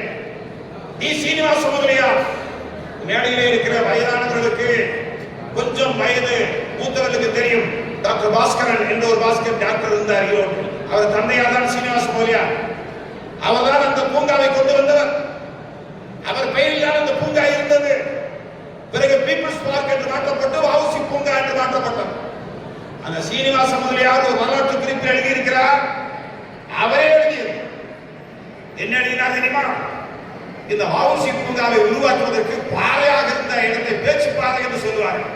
அந்த பாறையாக இருந்த இடத்தை உடைத்து பூங்காவாக மாற்றிய போது ஈரோட்டில் இருக்கிற துப்புரவு தொழிலாளிகளிடத்தில் போய் சொன்னேன். யார்? ஒரு சேர்மன், அவர் நகராட்சி சேர்மன். துப்புரவு தொழிலாளி எத்தனை பேர் வேலை செய்தார்கள்? 120 பேர் வேலை செய்தார். அந்த 120 பேர் சொன்னேன், என்கிட்ட காசு இல்லை, ஆனா அந்த பூங்கா பகுதியை சுத்தம் செய்யணும், நீங்க வந்து வேலை செய்ய வேண்டும் என்று சொன்னேன். அந்த துப்புரவு தொழிலாளிகள் 120 பேர் 1.5 ஆண்டு காலம் தங்கள் துப்புரவு பணியெல்லாம் முடித்துவிட்டு ஒரே ஒரு பைசா கூட சன்மானமாக பெற்றுக் கொள்ளாமல் வஉசி பூங்கை உருவாக்குவதற்காக 1.5 ஆண்டு காலம் இரண்டு பகலும் சல்லி காசு இல்லாமல் அவர்கள் பணி செய்தார். வரலாற்றில் அவர்கள் நினைத்து பார்க்க வேண்டாமா? அப்படியெல்லாம் அந்த வரலாற்றை சரியான முறையில் இளைய தலைமுறைக்கு சொல்லிக் கொடுத்தால்தான் அடுத்த தலைமுறை பொறுப்பான தலைமுறையாக வளரும். இது எப்படி வந்தது என்ற வரலாற்றை சொன்னால் எப்படி பாதுகாப்பார்? நம்முடைய தாத்தா ஒரு ஏக்கர் நிலம் வாங்கியதுக்கு எவ்வளவு சிரமப்பட்டார் என்பதை பேரனுக்கு சொல்லிக் கொடுத்தால்தானே அந்த பூமியை பாதுகாப்பார். அதுபோல ஈரோட்டுக்கு பணியாற்றவர் எண்ணற்றவர் இருக்கிறார்கள். அவர்கள் வரலாறு துவக்கப்பட வேண்டும். அதே போல புதிய வரலாறு படைக்கப்பட வேண்டும். அந்த புதிய வரலாறு படைக்கப்பட வேண்டும் என்றால் இன்னொரு புதிய செய்தி, ஈரோடு ஒரு அறிவியல் மையமாக வளர்ந்தது. ஏனென்றால் இந்திய அரசியலமைப்பு சட்டத்தில், கான்ஸ்டிடியூஷன் இந்தியாவில் இந்திய சயின்டிபிக் டெம்பர் என்ற ஒரு சொற்றொடர் இருக்கிறது. கான்ஸ்டிடியூஷன் ஆஃப் இந்தியா, இந்திய அரசியலமைப்பு சயின்டிபிக் டெம்பர், அறிவியல் கண்ணோட்டம் வளர வேண்டும். அப்படி என்றால் ஈரோட்டை ஒரு அறிவியல் மையத்தை உருவாக்கணும். அறம் சார்ந்த முறையில் வணிகம் செய்வோர் இருக்கிறார்கள், வணிகம் வளர வேண்டும். தொழில் செய்வோர் இருக்கிறார்கள், தொழில் வளர வேண்டும். அதே சமயம் தொழிலாளர்களுக்கான உரிமைகள் கிடைக்க சேர்ந்து அறிவியல் கண்ணோட்டம் வளர வேண்டும் என்றால் முதல் கட்டமாக நான் மாண்புமிகு அமைச்சரிடத்திலே மிக சுலபமாக செய்யக்கூடிய ஒரு விஷயத்தை தொடங்கலாம். அப்படி தொடங்க வேண்டும் என்றால் ஒரு பெரிய பிளானிட்டோரியம், நிரந்தரமான முறையிலே இருக்கிற ஒரு கோளரங்கத்தை, அறிவியல் பூர்வமான கோளரங்கத்தை ஈரோட்டில் நிறுவலாம். இப்படி எடுத்து அடுத்த தலைமுறையாக இருக்கிற மாணவ செல்வங்களை மனதில் வைத்து கல்வி, அறிவு, சிந்தனை போன்ற துறைகளிலும் கவனம் செலுத்தி மற்ற ஒவ்வொரு துறை சார்ந்தவர்களும் வந்து சொல்வதற்கு வருகிறார்கள். இத்தகைய கண்ணோட்டத்தோடு தான் மக்கள் சிந்தனை பேரவை கடந்த 28 ஆண்டு காலமாக தொடர்ந்து செயல்பட்டு வருகிறது. மேலும் ஆலோசனை சொல்வதற்கும் எழுத்துப்பூர்வமாக மாவட்ட ஆட்சித்தலைவரிடத்திலே வழங்குவதற்கும் நாங்கள் தயாராக இருக்கிறோம். இன்னும் எண்ணற்ற திட்டங்கள் இருக்கின்றன என்பதையும் சொல்லி இந்த அருமையான முயற்சிக்கு நெஞ்சார்ந்த பாராட்டுக்களை மக்கள் சிந்தனை பேரவையின் சார்பில் தெரிவித்து விடைபெறுகின்றேன். நன்றி, வணக்கம். சிந்தனை பேரவை அப்படிங்கிறதுக்கு அடையாளமே அவர் பேச்சு தான். எனவே அதற்கு நன்றியை நாங்கள் தெரிவித்துக் கொள்கிறோம். ஒரு புத்தக கண்காட்சி அப்படிங்கிறது ஒரு அடையாளமாக வந்ததே அவரால் தான் என்று நான் கருதுகிறேன். அதற்கு பின்னால் தான் மற்ற இடத்துல நடப்பதையும் கூட நாம் திரும்பி பார்த்தோம். பல்வேறு யோசனைகளை சொல்லியிருக்கிறார்கள். இங்கே நமக்கு ஒரு யூனிவர்சிட்டி வர வேண்டும் என்பது கண்டிப்பாக நீண்ட நாட்களாக நாம் எதிர்பார்த்து கொண்டிருப்பது. அப்படிப்பட்ட அந்த யோசனைகள் கண்டிப்பாக எடுத்துக்கொண்டு அதில் எல்லா முயற்சிகளும் எடுக்கப்படும் என்பதை இந்த நேரத்தில் நான் தெரிவித்துக் கொள்கிறேன். அமைச்சர் அவர்களுக்கும், பாராளுமன்ற உறுப்பினர் மற்றும் மாவட்ட ஆட்சியர், கண்காணிப்பாளர் மற்றும் ஆர்டிஓ, டிஆர்ஓ, என்னை சார்ந்த தொழில்துறையிலிருந்து வந்திருக்கும் அனைவருக்கும், முன்னாடி வீட்டிற்கும் அனைவருக்கும் முதலில் வணக்கத்தை தெரிவித்துக் கொள்கிறேன். அதாவதுங்க, இப்போ வரைக்கும் நான் ஒரே ஒரு சின்ன கருத்து தெரிவிச்சுக்கிறேன். இன்னும் இவ்வளவு நேரம் எல்லாரும் பேசுறதுக்கு ரொம்ப நன்றி. ஆனால் எல்லாமே எல்லாரும் நிறைய கமிட்மெண்ட்டை சொல்லியிருக்கீங்க. இப்போ நம்ம பட்ஜெட்டில் செலவுகள்லாம் அறிவிச்சாச்சு, வர வைக்கிறது வரும். அதுதான் இப்போ அதை பற்றி ஒரு சின்ன இதுக்காக நான் இப்போ பேசுகிறேன், வேற ஒன்றும் இல்லை. இப்போ தொழில்துறையிலேயும் ஒன்றுமே இல்லை. இன்னைக்கு இந்த மகாத்மா காந்தி நினைவு நாள் என்னன்னா, நம்ம இன்னைக்கு மேடை போட்டு பேசிட்டு இருக்கிறதுக்கு அவரெல்லாம் நம்ம சுதந்திரம், சாதி மத பேதம் இல்லாமல் அவர் போராடி தான் இந்த பெற்றுக் கொடுத்தது இந்த சுதந்திரம். அதுக்கு நம்ம இன்னைக்கு முதல் அவருக்கு நம்ம நன்றி தெரிவிச்சுக்கிறோம். ரெண்டாவது பார்த்தீங்கன்னா, நம்ம தொழில் வளர்ச்சியிலே எதுவுமே இல்லை. இன்னைக்கு தொழில்னால தான் எல்லாமே இந்த அளவுக்கு நமக்கு வந்திருக்கிறோம். இவ்வளவு அரங்கத்தில் இருக்கிறதுனா தொழில் நம்ம ஏதோ ஆட் பண்ணி தான் இது பண்ணுறோம். அதனால பொதுமக்களுக்கு நான் என்ன வேண்டுகோள் இருக்குன்னா, நம்ம தொழில்துறைக்கு நிறைய கோரிக்கை இருக்குது. இப்போ பேசுறதுக்கு வாய்ப்பு கொஞ்சம் கம்மியான நேரம் இருக்கு, ரொம்ப நேரம் எடுத்துக்க கூடாதுங்கிறதுனால இந்த கூட்டத்தை அமைச்சருக்கு முதல்ல நாங்கள் எடிஷியா சார்பாக நம்ம நன்றி செய்யணும், மகிழ்ச்சியும் தெரிவிச்சுக்கிறோம். இந்த என் கனவு என் ஊர் என் கனவு திட்டத்தின் மூலமாக நம்ம இந்த அமைச்சருக்கு நன்றி. அதுக்கு மேலே பார்த்தீங்கன்னா, இந்த மாவட்டத்தில் பிறந்து வளர்ந்ததுக்கும் நான் ரொம்ப மகிழ்ச்சியாக இருக்கிறேங்க. ரெண்டாவது ஈரோடு மாவட்டத்தில் குறு சிறு தொழில் நிறுவனங்கள் பார்த்தீங்கன்னா எம்எஸ்சி அதிக அளவு நிறைய இருக்குது. இந்த மாவட்டத்தில் ரொம்ப ஒர்க் பண்ணி ஹார்ட் ஒர்க் பண்ணி இதை மேலும் மேடையில் உட்காந்துருக்கிறவங்களே அதை வளர்ச்சி அடைந்ததுக்கு ஒரு எடுத்துக்காட்டாக இருக்கிறாங்க, முன்னேற உள்ளது. அதே மாதிரி எம்எஸ்சி நிறுவனங்களுக்கு பார்த்து நீண்ட கால தேவையாக இருக்குதுன்னா, ஈரோடு மாவட்டத்தில் நம்ம எலிசியா ட்ரேட் சென்டர்னு ஒரு இதாகனு சொல்லி மந்திரி பழைய நம்ம சிஎம் டெப்டி சிஎம்மாக இருக்கு இல்லையா, அவர்களுக்கு நம்ம கோரிக்கை கொடுத்தோம். அவங்களும் அந்த காலத்தில் இடைக்கட்ட காலத்தில் கொஞ்சம் அவங்க மேலே சூழ்நிலை இல்லாதனால அது ஒரு ஏற்பாடு செய்ய முடியாமல் கொடுத்தோம். அந்த இதுக்கு நாங்கள் கோரிக்கை கொடுக்குறோம். மாவட்ட ஆட்சியரும் மினிஸ்டரும் கொஞ்சம் அது எங்களுக்கு கொஞ்சம் அமைச்சு கொடுக்கும்படி பணிவன்புடன் கேட்டுக்கொள்கிறோம். மற்ற பார்த்தீங்கன்னா உணவு மற்றும் உணவு உற்பத்தி நிறுவனங்களுக்கு வளர்ச்சிக்கு பார்த்தீங்கன்னா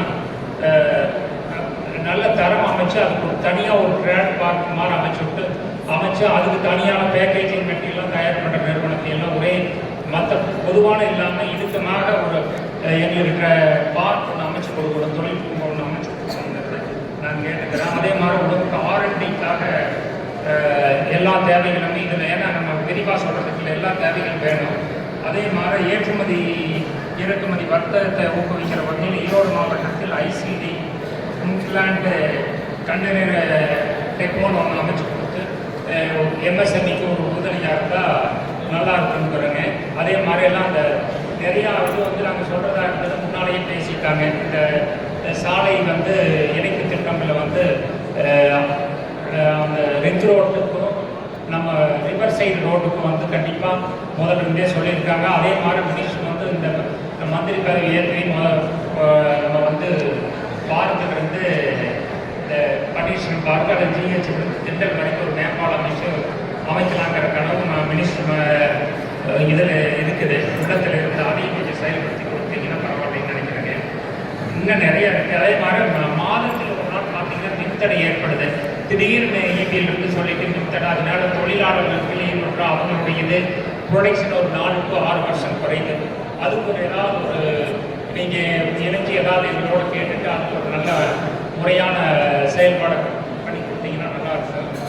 அதே மாதிரி தொழிலாளர் மற்றும் தொழில் சமூகத்தின் சமுதாய நலன் கருதி பார்த்தீங்கன்னா அடிப்படை உட்கட்டமைப்பு வசதிகளோடு மேம்படுத்தப்படும் போது நம்ம மாவட்டம் வந்து முன்னணி மாவட்டமாக இருக்கும். ரெண்டாவது கோரிக்கைங்க, இப்போ வந்து நம்ம பாராளுமன்ற உறுப்பினர் வந்து நம்மளுக்கு ரொம்ப உதவியாக அந்த மேம்பாலத்தை எடுத்து கொடுத்துருக்க மேம்பாலத்தை அப்ரூவ் வாங்கியிருக்காரு. அது சீக்கிரமாக இது பண்ணணுங்கிற. அதுக்கு மேலே வந்து சென்ட்ரல் கவர்மெண்ட்டுக்கு இன்னொரு ரெக்வஸ்ட் என்னென்னா, நம்ம எல்லாம் இவ்வளவு தொழிலாளர்கள் இருக்கிறாங்க, இஎஸ்ஐ மருத்துவமனை கண்டிப்பாக நம்மளுக்கு தேவை இருக்குது. அதை வந்து நாங்கள் நீண்ட காலமாக சொல்லிட்டு இருக்கிறோம். அதை வந்து அமைச்சர் வந்து நாங்கள் மேலே எடுத்துகிட்டு போய் கண்டிப்பாக இஎஸ்ஐ வந்ததுன்னா அவங்களுக்கு வந்து நம்ம தொழில்துறையில் இருக்கிறவங்க பார்த்தீங்கன்னா இப்போ ஒருத்தருக்கு 6000 8000 ரூபா அவங்களுக்கு மருத்துவ செலவு வருது. அவங்களால கையிலான இஎஸ்ஐ கட்டிட்டு இருக்குது. அதுக்கு வந்து பிரைவேட் ஹாஸ்பிட்டலோட அண்டர் டேக்கிங் ஏற்படுத்தி அதை கொஞ்சம் பண்ணி கொடுக்கணுங்கிறது எங்களோட கோரிக்கை. அப்புறம் ரெண்டாவது பார்த்தீங்கன்னா ஒரு முக்கியமான ஒரு சின்ன இதுன்னா, நம்ம எடிசியாக இருக்க முன்னாள் மாவட்ட தலைவர் வந்து ஆட்சியர் வந்து கேட்டு ஒரு ஜிம்னாஸ்டிக் சென்டர் அருமையாக பண்ணியிருக்கிறோம். ஒரு 3-4 கோடி ரூபாயில் நமக்கு திட்டத்தில் நாங்கள் பண்ணியிருக்கிறோம். அதை வந்து நான் இந்த நேரத்தில் தெரிவிச்சுக்கணுங்கிறது என்னோட கடமை. அதை கொஞ்சம் நான் மினிஸ்டர்கிட்ட வந்து அதை கொஞ்சம் ஓப்பன் பண்ணி நாங்கள் கிராண்டாக கவர்மெண்ட் பண்ணி கேட்டோம். அது இப்போ கொஞ்சம் செயல்பட முடியல, அந்ததுக்கு உரிய நேரம் அமையலை, அமைச்சிருப்பாங்கன்னு நினைக்கிறேங்க.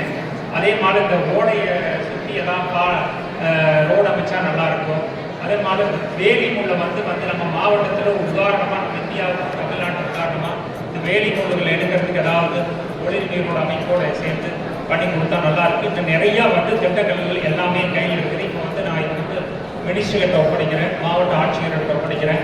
இந்த வாய்ப்புக்கு நன்றிங்க. மீண்டும் சந்திப்போம். நன்றி. இந்தியா ரோட்டரி கிளப்பின் தலைவர் அவர்கள் தற்போது கருத்துக்களை கூறி கோரிக்கை மனுவாக வழங்க உள்ளார்கள். என் ஊர் என கழகத்தினுடைய தலைமையை ஏற்படுத்தும் மாவட்ட ஆட்சியருக்கும் வரவேற்பாட்டிய டிஆர் அவர்களும், துவக்கி வைத்து பேசிய அமைச்சர் அவர்களுக்கும், சட்டமன்ற உறுப்பினர்களும், பாராளுமன்ற மாநகராட்சி கமிஷனர் மற்றும் மேயர், துணை மேயர், வந்திருக்கக்கூடிய அனைத்து சங்கம் தலைவர், செயலாளர், நல்ல அனைவருக்கும் வேண்டிய சார்பாக நன்றியை தெரிவித்துக் கொண்டு, உண்மையிலே இந்த திட்டத்தை நாங்கள் வரவேற்கின்றோம். இந்த கனவு திட்டத்தை அமைச்சர் அவர்கள் சொன்னார்கள். இந்த திட்டம் நடந்தால் முதல்வரிடமிருந்து நிதி பெறவும் மற்றும் இந்த ஊர் வளர்ச்சிக்கு உதவியாக இருக்கும். அதனால் இந்த கனவு திட்டத்தை நடத்திடுவோம் என்று அதில் நாம் ஒரு சில மட்டும் நேர காலம் கருதி கூறிவிட்டு மனுவாக எல்லோருக்கும் அளிக்கின்றோம். இதில் என்றால் ரயில்வே மேம்பாலத்திற்கு பர்மிஷன் பெற்றுள்ளார்கள். இதை பாராளுமன்ற உறுப்பினர் அமைச்சர் அவர்களும் மூலப்பாளையம் வரையில் அந்த பாலத்தை உடனே அமைக்க வேண்டும் என்று கேட்டிருக்கின்றோம். அது மட்டும் இல்லாமல் இந்த ரிங் ரோடில் பார்த்தால் பூந்தரை சாலை மற்றும் முடக்குடி சாலையில் வந்து மேம்பாலம் அமைக்கப்பட வேண்டும் என்ற கோரிக்கை வைத்துள்ளோம். இதைவிட ஈரோடு மாவட்ட வேளாண் துறையை பற்றி முன்னால் பேசிய சக்தி மசால் அவர்கள் எல்லோருமே குறிப்பிட்டார்கள். வேளாண் துறை வளர்ச்சி தான் ஈரோடு மாவட்டம். அதற்கு குன்னகுள நதிநீர் இணைப்பு திட்டம் ஒரு இடத்திலே இருக்கின்றது. அந்த நதியை இணைத்தால் ஈரோடு மாவட்டம் மற்ற நதியாக இருக்கும். தொழில் தண்ணீர் தேவை மற்றும் நமது வேளாண்மைக்கு தண்ணீர் தேவை என்பதை இந்த இடத்தை பதிவு செய்கிறோம். அது கடிதமாக இருக்கின்றது. அது மட்டும் இல்லாமல் ஈரோட்டில் டெக்ஸ்டைல் அதிகமாக இருக்கின்றது. அதற்கு ஆடை ஜவுளி மறுமலர்ச்சி செய்ய வேண்டும். ஆடை ஏற்றுமதியில் இந்தியா முதலிடமும் தமிழகம் முதலிடமும் அது ஈரோடு அதிகமாக முதலிடம் பெறவும் ஐஐடி என்ற இன்ஸ்டியூட் அமைக்கவும் நாங்கள் கேட்டிருக்கின்றோம். ரயில்வே ஸ்டேஷன் 1920 கட்டப்பட்டது. அதை புதுமையாக வடிவமைத்து கட்ட வேண்டும் என்று நாங்கள் அந்த கனவான திட்டத்தில் கனவு அடைகின்றோம். ஏனென்றால் நான் நிறைய பேச வேண்டும் நினைத்தேன். நிறைய நேரம் இல்லாத காரணத்தால் நாங்கள் இதை எங்கள் ஊர் எனது ஊர் எனது கனவு திட்டத்தில் நாங்கள் உங்களிடம் மனுவாக அளித்து இந்த கோரிக்கையை முன்வைத்து இந்த வாய்ப்பு கொடுத்த நாட்டிற்கு நாங்கள் நன்றியை தெரிவித்து விடைபெறுகிறோம்.